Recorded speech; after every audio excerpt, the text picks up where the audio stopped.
بڑے زبردست آپ شاعر گزرے ہیں، اور یہ وہ امام ہیں جنہوں نے قصیدہ بردہ شریف لکھا. ٹھیک ہے، آپ اپنی زندگی میں بادشاہوں کے لیے قصیدے لکھتے تھے، جو آپ بادشاہوں کے لیے قصیدہ آپ نے لکھے، لیکن جب آپ بیمار ہوئے، جب آپ کو فالج ہوا، تو کوئی پوچھنے نہیں آیا، کوئی پرسان حال نہیں، کوئی بادشاہ نہیں.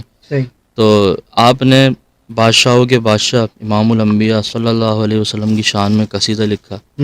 تو جب آپ نے قصیدہ لکھا، آپ فالج کی بیماری میں آپ موجود ہیں، آپ کی آنکھ لگ گئی، رات کو سو رہے ہیں، تو قسمت جاگ گئی. خواب میں، لیکن خواب کی بات کر رہے ہیں نا، خواب میں سرکار علیہ الصلوۃ والسلام کی زیارت نصیب ہو گئی. ماشاءاللہ، سبحان اللہ، کیا بات ہے، کیا بات. جب خواب میں زیارت مصطفیٰ علیہ الصلوۃ والسلام نصیب ہوئی، واہ، تو نصیب جاگ گئے.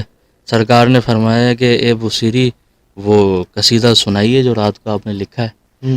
تو حضرت امام بصیری علیہ رحمہ نے قصیدہ سنایا، مولایا صلی وسلم دائما ابدا علی حبیبی کا خیر الخلق کلہم. یہ پورا قصیدہ آپ نے سنایا.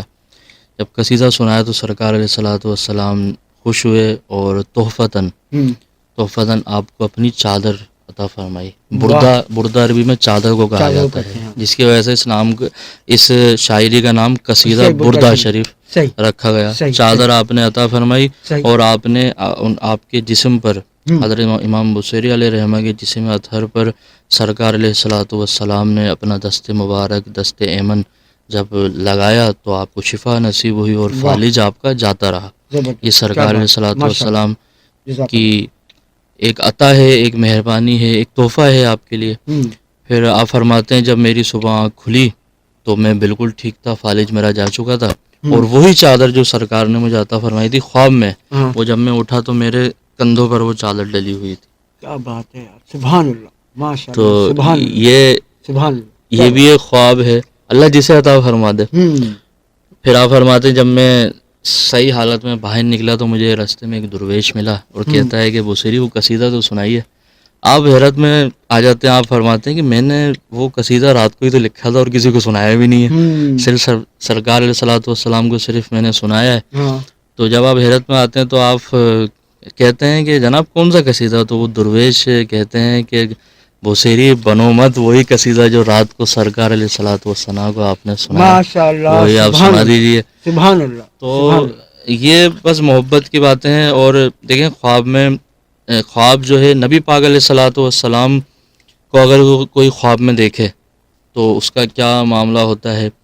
اور سب سے پہلی بات تو یہ کہ انبیاء علیہم السلام جو خواب دیکھتے ہیں وہ خواب سچے ہوتے ہیں. ٹھیک ہے، اور اگر خواب میں نبی کو دیکھا جائے تو وہ خواب بھی سچا ہی ہوتا ہے، کیونکہ سرکار علیہ الصلوۃ والسلام نے فرمایا کہ اگر خواب میں کسی نے مجھے دیکھا تو وہ اس نے گویا مجھے ہی دیکھا، میرے صورت میں، میرے چہرے کے اندر شیطان نہیں آ سکتا.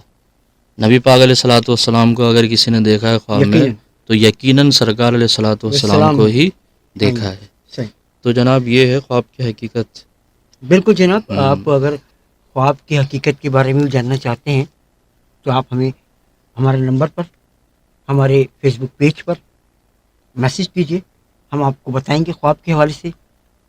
روحانی اسکالر، مذہبی اسکالر ہمارے ساتھ محمد نجم خان صاحب موجود ہیں، اور وہ ہمیں اس حوالے سے آپ کے جو مسائل ہیں ان کو حل کرنے کی کوشش کریں گے، اور اس کا علاج آپ کو بتانے کی کوشش کریں گے. بالکل جناب، یہ خواب کے حوالے سے آپ نے گفتگو سنی، اور ایک آخری سوال میں اور کرنا چاہوں گا، چونکہ پروگرام ہمارا جو ہے یہ آپ پروگرام چونکہ اپنے آخری لمحات میں ہیں، اور ہم ایک سوال اور ہم کرنا چاہیں گے جو کہ عموماً لوگ کرتے بھی ہیں اور لوگ دیکھتے بھی ہیں، لوگ سوچتے بھی ہیں اس کے بارے میں.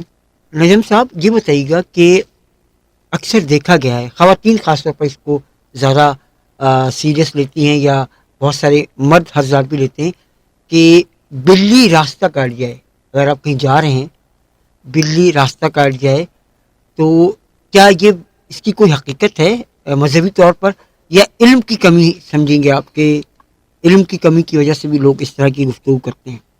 جی جناب، بڑا زبردست آپ نے یہ سوال کیا ہے، اور ایسا عموماً سنا بھی گیا ہے، اور میرے پاس بھی اکثر اس طرح کے سوالات آتے رہتے ہیں جو اس طرح کے کوشچنس کرتے ہیں لوگ. دیکھیں، سب سے پہلے تو اگر شرعی اعتبار سے دیکھا جائے، مذہبی اعتبار سے، تو اس چیز کی کوئی اہمیت یا کوئی حیثیت نہیں ہے، کیونکہ یہ ایک وہم ہے.